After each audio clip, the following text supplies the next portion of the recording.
Though some cell phone video tonight because I forgot my good camera at home. Brilliant. I'm really good at this.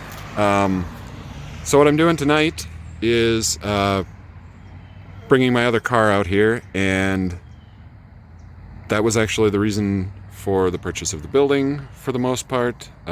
See, I have 2 garage stalls at my house, and I have the truck and the trailer, and they're both parked there already, so my fun car has no place to stay there. So right now it's in a rental storage unit, but tonight I'm going to move it out here, and in order to do that by myself, I have hauled the scooter out here, and I'm going to ride that back in, pick up the car, bring it out here, and then I'll drive the truck back in, pick up the scooter from the rental storage place, and take it back home. So it's kind of like a logic problem. Hopefully I figured it out correctly. As you can see, I've already hauled it out here. I tied up the handlebars. It is rubbing a little bit on the bodywork here, but I wasn't going all that far, so hopefully didn't do too much damage. And then I've got some ramps that I will be using to get it back out of the truck. I don't know how well you can see, but there's a little bit of a hill behind here where I'm parked, and that will help with the breakover angle because this isn't all that tall. So yeah, I think that's about it. I'll be recording this on hopefully the action camera if I remember to bring that, because I don't have any way to mount the cell phone on a tripod. So let's get to it. Oh, and I'm kind of in a hurry because it's getting dark, and I don't really want to ride back into town in the dark because I'm chicken. So yeah, under the gun here. Let's go.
And we're down. That wasn't too bad.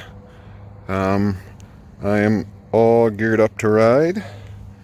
Safety first. Oh, except my helmet's still in the truck. So I'll go get that, and I will head back into town and bring the fun car back out. Something to look forward to.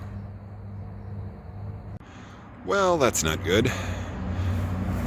On the ride home, the oil filler cap came loose and spewed oil all over the side. Super lucky it didn't either light on fire, since that's the exhaust right there, or just flat out seize the engine because it ran too low on oil. So yeah, yet another project. Although I guess mostly just cleaning it up and topping it back off, hopefully. But, yeah, what a mess. And it's here, at long last. That was a bit more of an adventure than I was hoping it would be. But, made it out here. Car is safe and sound. And I think we're all good to go.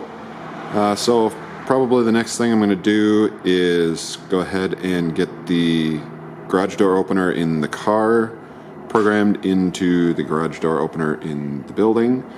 And I also need to change the code on the outside number pad. I still haven't done that from what it was with the previous owner, and now that I have something of value in the building, I would kind of like it if they couldn't get in anymore. So I will go ahead and do that next and bring you along for the ride. Alright, and we are ready to have the opener learn the new remote. It's actually a LiftMaster remote, Chamberlain garage door opener. It's all the same company apparently, so hopefully this one will work. Ordinarily this is pretty simple, however there are no light bulbs in this opener, so I'm not 100% sure that I will be able to tell once it has learned the new remote, if it does. But we're going to give this a shot anyway. So, should be as simple as pushing the learn button and then holding the remote button. And I'm going to hope that's been long enough.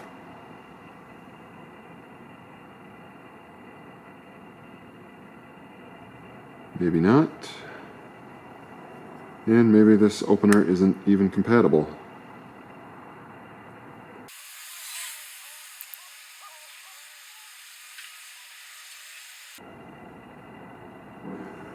Alright, well, either it's not compatible, or I guess that is the main thing that could be going on here, because it's not a complicated process. So, I do have a different garage door opener that came with the garage, and so I'll have to throw that in the car. Maybe I can program my home garage door with that one. Hopefully, because I'd rather not have to carry around two openers. Alright, next up, let's try to reprogram the code for the keypad outside. And we're back at the garage door opener. First step of changing the pin is pushing the learn button again. And then we'll get back down from here. Walk over to the keypad. Note that I have opened the service door just in case I manage to lock myself out. And now I'm going to enter a new code and not show you what that is.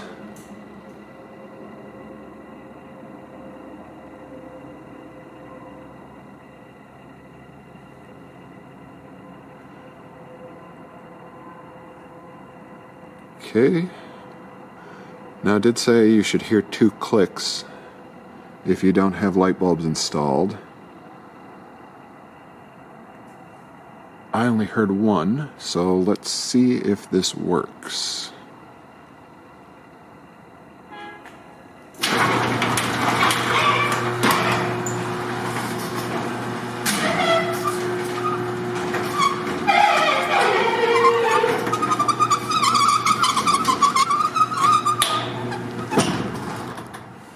Okay.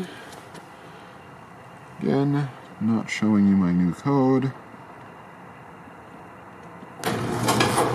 Hey, look at that. Okay, next question. Does the old code still work? I'm hoping not. I'm not going to show you this one either, just in case the previous owner has used it for something else, like their home garage. Aha! It does not work. Excellent.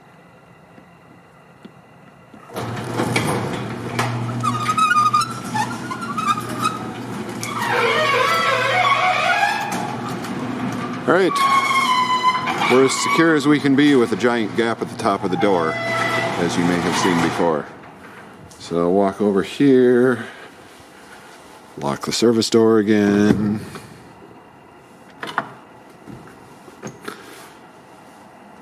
All right, and we're at least partway programmed for the new car. Just need to figure out how to get a single remote opener that will work for both my home and the garage here.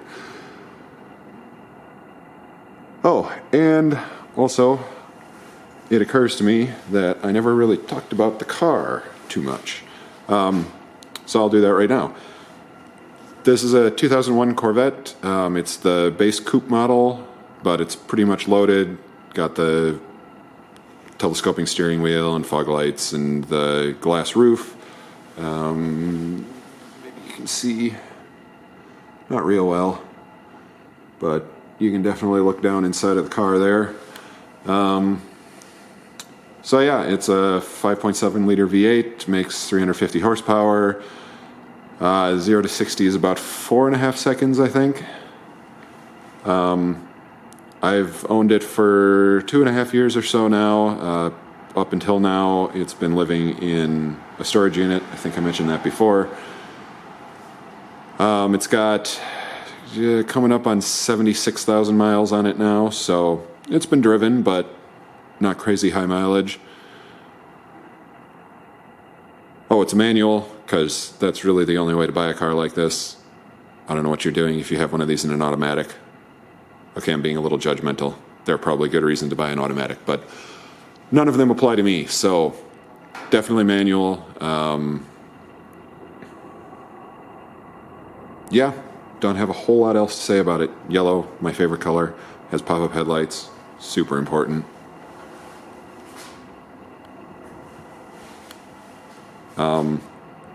And yeah, a yellow car with pop-up headlights was my dream car when I was 3 years old, and when I was a little older, I got to the point where I could actually afford one, so that's how this happened. You know, 30-something me added a few more requirements like the Targa roof and the manual, but yeah, I have a lot of fun with it, and so that's kind of the ultimate motivation for all of this, was someplace to store this where I wasn't having to pay rent every month. And who knows, maybe there'll be another car in my future since I have the space now. Anyway, I think that's enough for this video, and I will end it there. Thanks for watching.